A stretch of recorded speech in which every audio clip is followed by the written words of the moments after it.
वगण वासिन नई वफ़ाक़ी सरकार पारां पेट्रोल जे वधायल क़ीमतुनि खे मुकमिल तौर रद्द कंदे वफ़ाक़ी सरकार जे अहिड़े फ़ैसिले खे अवाम दुश्मन करार ॾींदे अघु घटि करण जो मुतालबो कंदे महांगाई ते पिणु ज़ाब्तो आणण जी घुर कई आहे।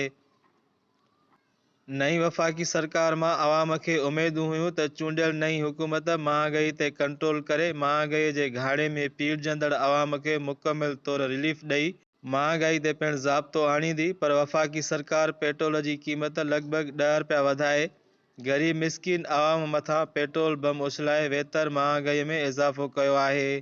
पेट्रोल जी क़ीमत वधण शर्ती आम वाइपे ऐं रोज़मर्रा जे इस्तेमाल जे शयुनि में पिणु इज़ाफ़ो थी वियो आहे। महांगाई सबबि गरीब मिस्किन माण्हू हिक वेले जी मानी खाइण ऐं बचनि जो पेट गुज़र करण में भी परेशान आहिनि। पेट्रोल तक़रीबन 10 रुपया वधी वियो आहे। अॻे बि महांग तमामु घणी महांग अरूज ते ऐं माण्हुनि जो जीअल जंजाल हो। खाइण पीअण शयूं सभु वधी वियूं, गिहु वधी वियो, चांवर वधी वियो, जेको अटे जी क़ीमत वधी वई, खंड जी क़ीमत वधी वई। माण्हू अॻे में जेको आहे जो दुख जी ज़िंदगी गुज़ारनि पिया, हाणे त महांग अञा वधी वई।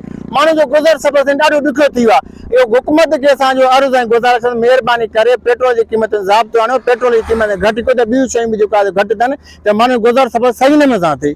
जॾहिं असां सवारी ते चढ़ूं था त बाजी पेट्रोल चढ़ी वियो आहे ऐं एतिरो किरायो अथव, 100 रुपया उलाद करणु 130 रुपया, वरी जॾहिं पेट्रोल रहे थो 20 रुपया त हुनजो किरायो साॻियो 130 रुपया।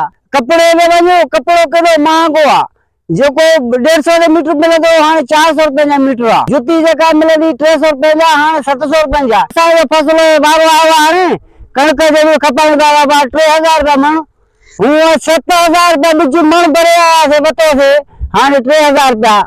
हुननि वधीक चयो त वफ़ाक़ी सरकार खे घुर्जे त अवाम खे मुकमिल रिलीफ फराहम करे पेट्रोल जी वधायल क़ीमतुनि खे घटाए महांगाई ते कंट्रोल करे अवाम खे जीअण जो हक़ ॾिनो वञे।